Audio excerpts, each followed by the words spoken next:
있다 하는 것만 하나 그냥 에피소드 소개하겠습니다.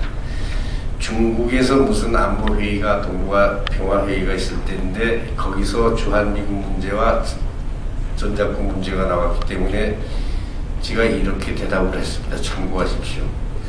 우리가 지금 바라는 것은 안정된, 군사적으로 안정된 동북아시아다. 그게 대한민국 추구하는 가치다. 그런데 이 안정을 깰 수 있는 요소라고 우리가 생각하는 건 북한인데 너희들이 생각하는 건 대한민국을 생각하지 않냐. 우리가 북침할까봐. 주변에서는 우리가 생각 안 하지만 우리는 할 생각이 없으니까 생각 안 하는데 다른 데서는 그 생각을 합니다. 근데 너희들은 대한민국을 좀 덜 믿는 모양인데 미국을 더 믿지 않냐. 그래 너희들은 안심하라고. 그래서 미국 좀 와 있으라고 그랬고, 그리고 미국한테 전작권을 당분간 맡겨놓은 거다. 만일에 우리가 다 가지고 있다고 생각하면은 북한이 우리에게 여러 가지로 도발할 때 대한민국이 흥분해서 과잉대응하면 어떡할 거냐. 그랬더니 대답을 안 하고 그건 참 좋은 생각이다 그러더라고요. 그런 측면이 있다는 것만도 한번 생각해 주십시오.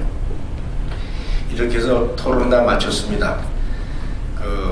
이제 발표하신 분 두 분에게 답변할 기회를 제가 드리겠는데, 청중 속에서 좋은 질문 토론하실 것을 주신 게 있습니다. 그래서 두 분에게 제가 해당되는 걸 나눠드렸으니까 그걸까지 포함해서 다 해서, 전 다른 건 몰라도 사회 볼 때는 끝나는 시간만은 제가 정확하게 지킨 사람입니다. 말씀 중이어도 3시 반에는 회의를 끝내겠습니다.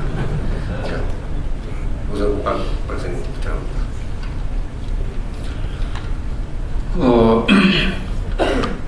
질문하실 부분은 이 전시작전 통제권 전환과 한미합 해체가 2012년 4월 17일로 이렇게 연도와 날짜를 딱 못 박아서 정해놨는데, 이 안보 상황과 관련된 문제들은 통상 시기만 이렇게 제시를 하고 그 시기에 가서 상황을 판단해서 그 조건에 적합하면 이 결정을 하는데, 이렇게 5년 후에 일어날 되는 일을 연도와 날짜까지 딱 이렇게 못 박아서 해놓은 것은 이해할 수 없다.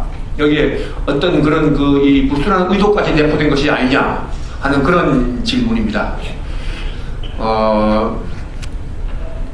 저도 사실 대단히 의아하게 생각하고, 아까 제가 말씀드린 대로 2012년 4월 17일은 여러 가지로 봤을 때 도저히 이것이 정해질 수 없는 해요, 정해질 수 없는 날짜입니다. 근데 왜 이렇게 정했느냐? 지금까지 언론에 보도된 걸 보면 두 가지 설이 있습니다. 하나는 2006년도에 청와대 고위 관계자가 한 말이 있는데, 노무현 대통령께서 군에다가 전작권 전환을 언제 했으면 좋겠느냐 이렇게 물어봤더니 2003년에는 2010년, 2005년에는 2012년으로 답을 했기 때문에 나는 거기에 한 해도 한 달도 더 늦추거나 땡긴 게 없다. 이렇게 연도를 정해서 군에다가 미뤘습니다.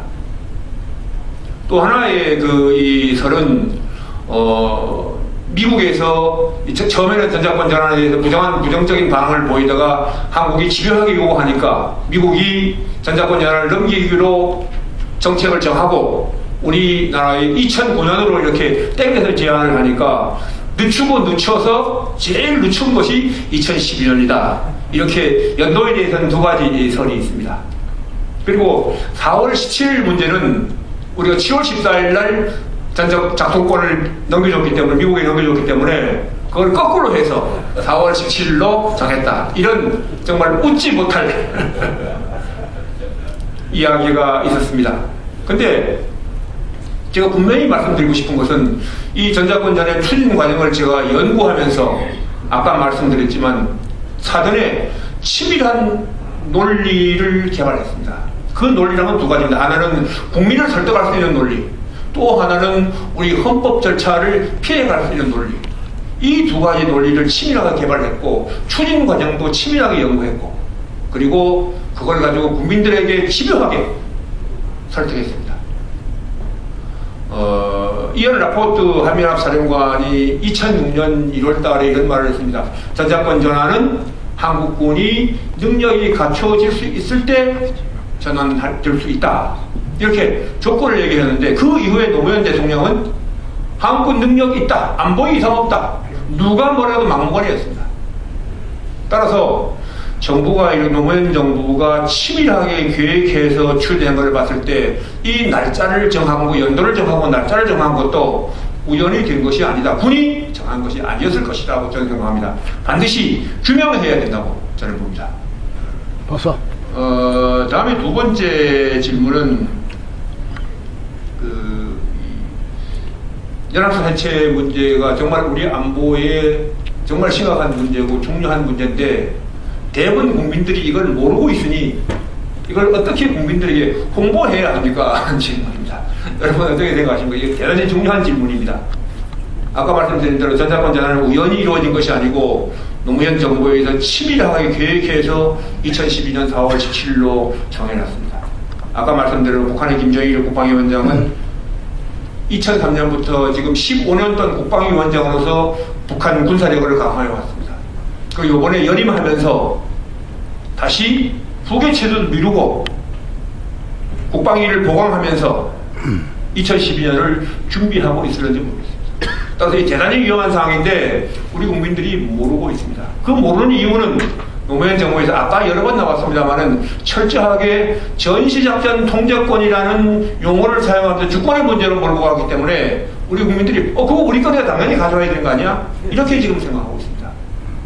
노무현 정권에서 한미연합사 해체라는 말을 한 번도 사용한 적이 없습니다.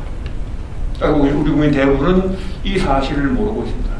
그래서 이것을 전파해야 되는데 아까 말씀드린 대로 문제점을 가지고 이 군사적 위협을 가지고 이 얘기를 하면 국민들이 이해를 잘 못합니다. 근데 제가 제기한 헌법 절차에 이게 잘못 어긋났다.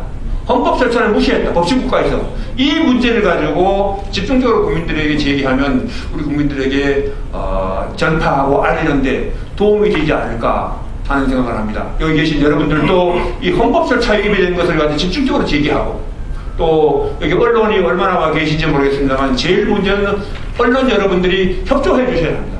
노무현 정권에서 언론이 노무현 턴에 서서 국민들에게 이것을 제대로 알리지 않았다면 이제는 우리 언론이 앞장서서 노무현 정권에서 잘못한 걸 반성하고 이것을 국민들에게 알려야 될 책임이 있습니다. 그것이 대한민국 언론의 책임이라고 저는 생각합니다. 감사합니다. 네, 두 가지 질문입니다.